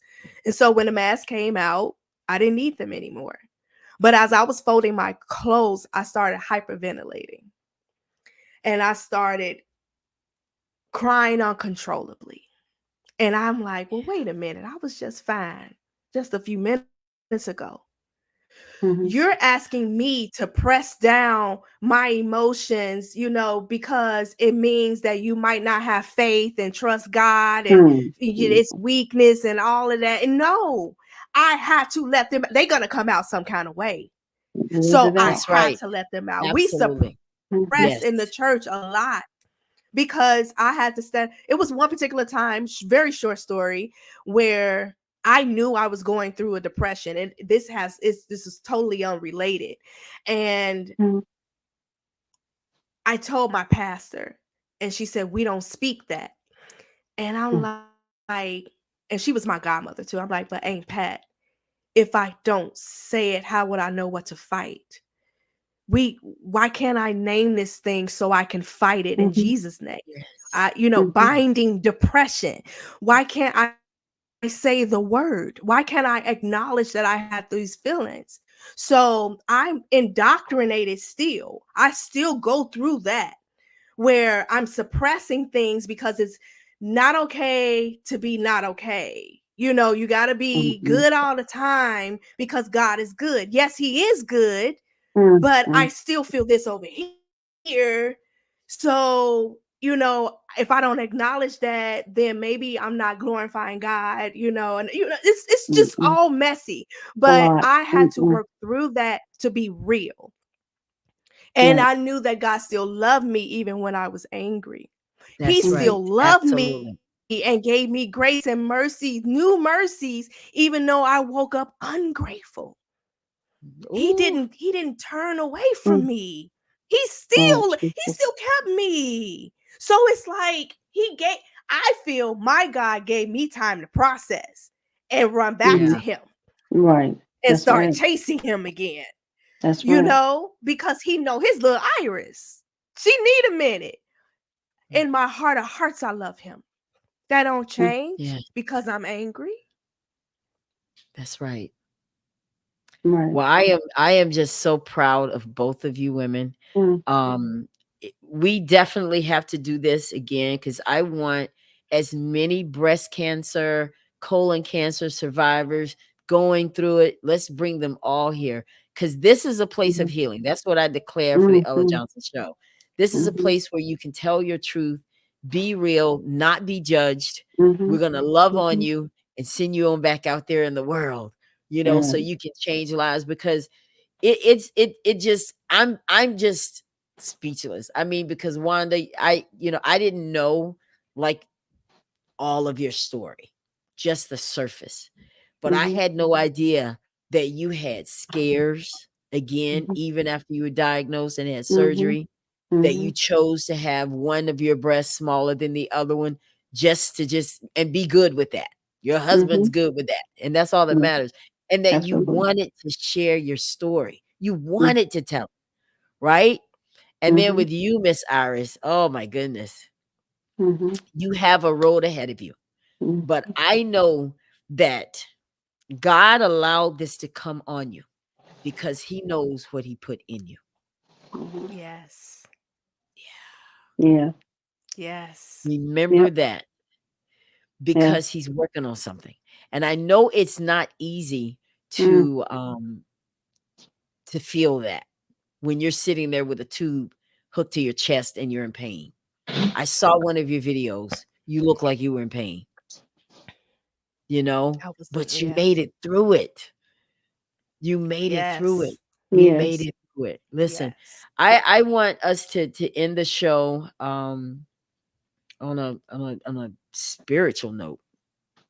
Can you sing for us, uh, Iris? I mean, didn't you mention that you were in the choir? Did you mention that to me? Girl, did He I said, I read that know in it your wasn't me. story? Where's that story? Did I read that? You don't want me to do that.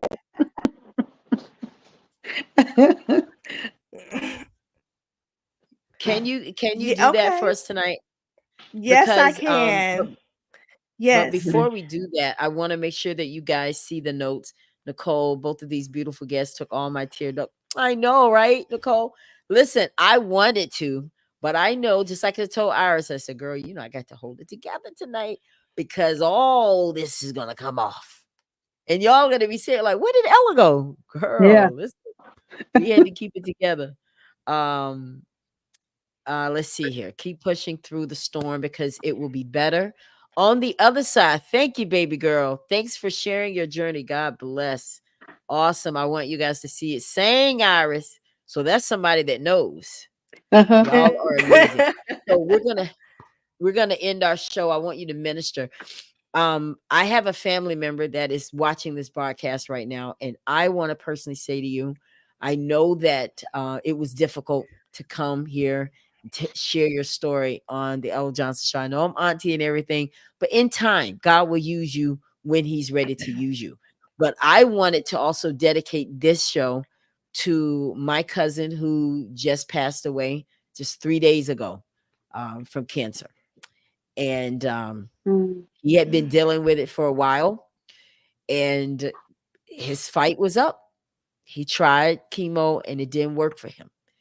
And that's the reason that we wanted to bring these kinds of shows Mhm. to the air as well. Yeah. And I had a cousin that died from domestic violence, and that's why I dedicate a lot of those shows here on the Mhm. Ella Johnson Show, because awareness is everything.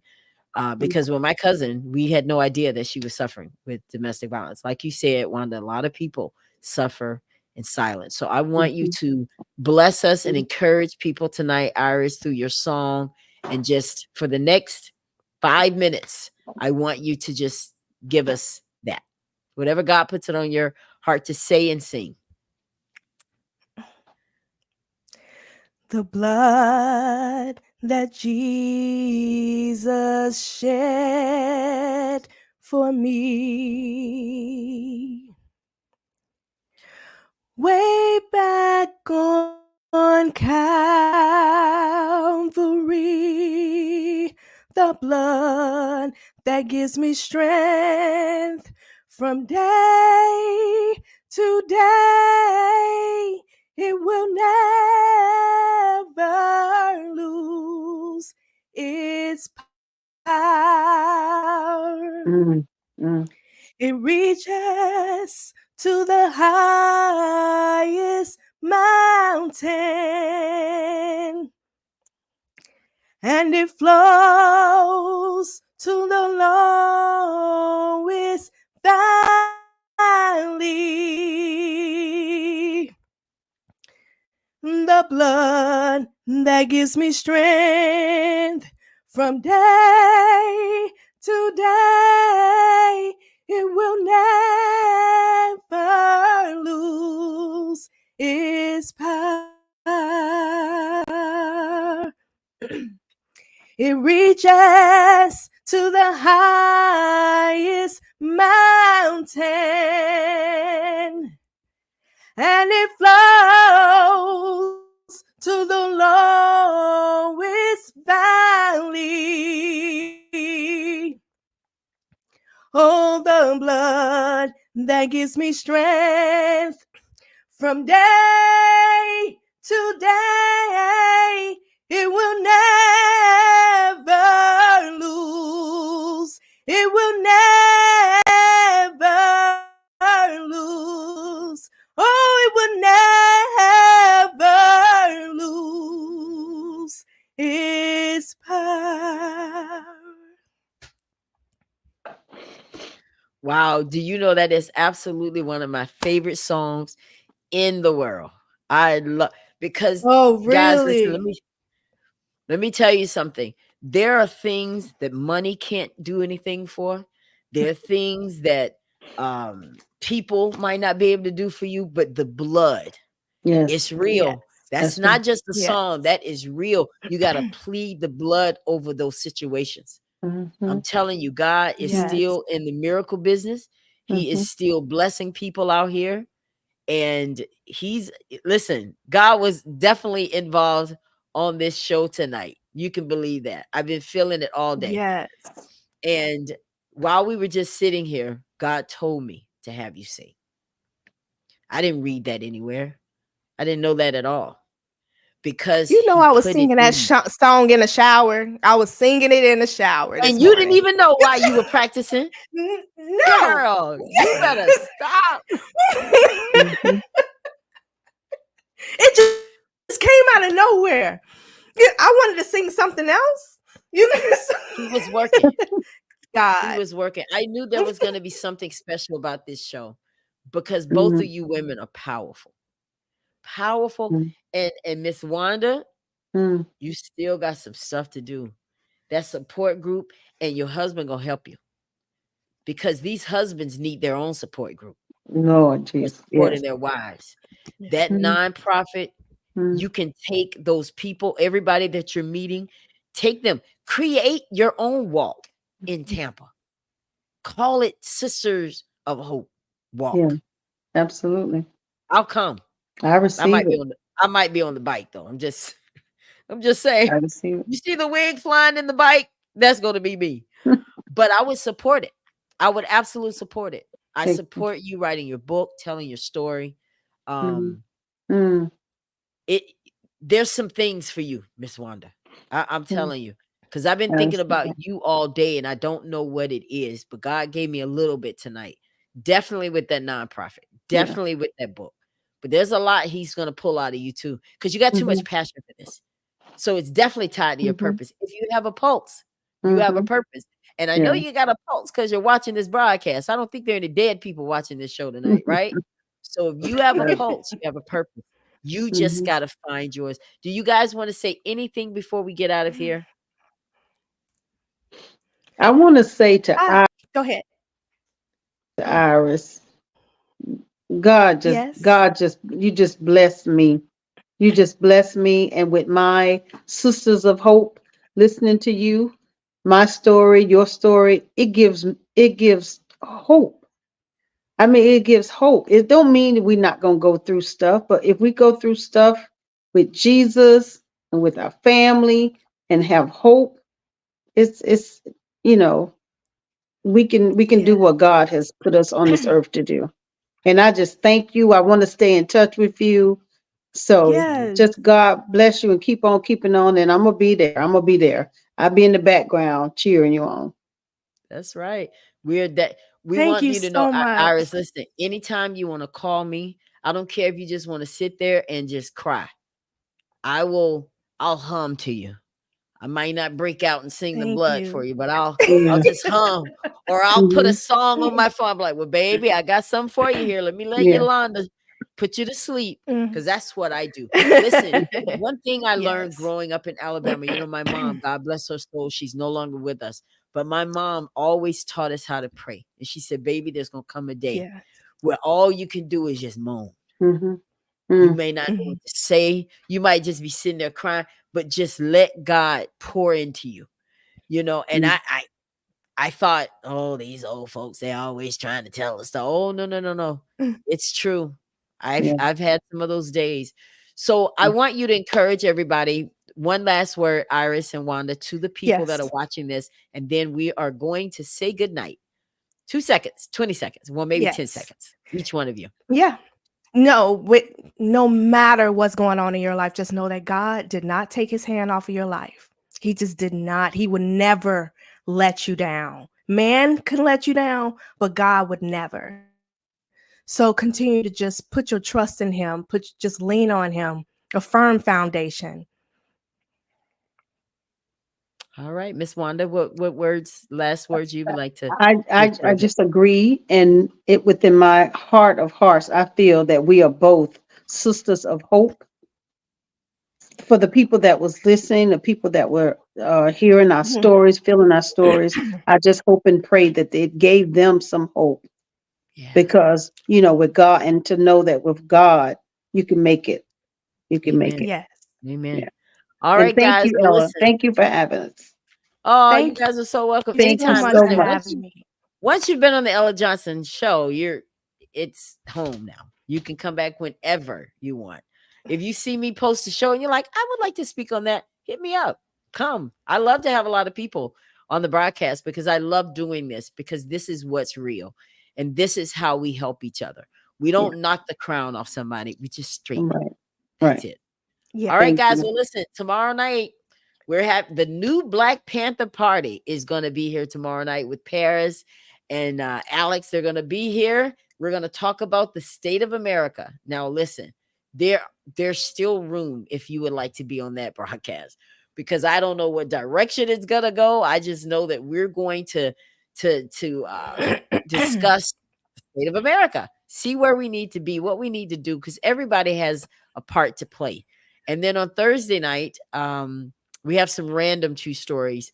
And then on Friday night, we're ending our week revival with domestic violence stories.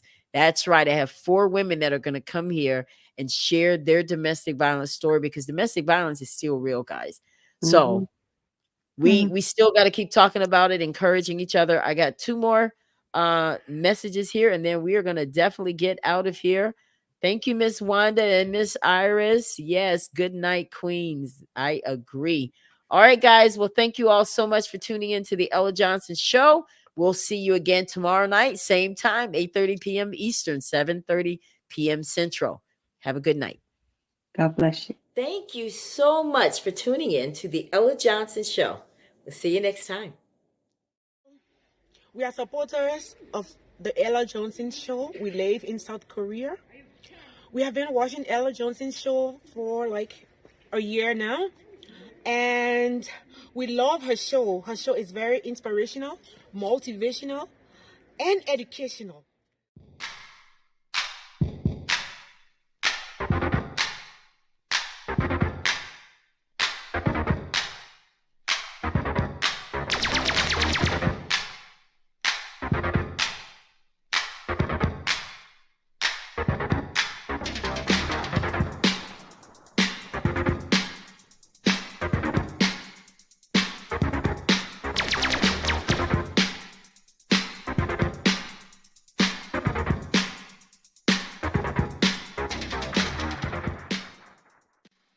If you would like to be a guest on the Ella Johnson Show, send an email to theellajohnsonshow@gmail.com or send a text message to 407-334-6997.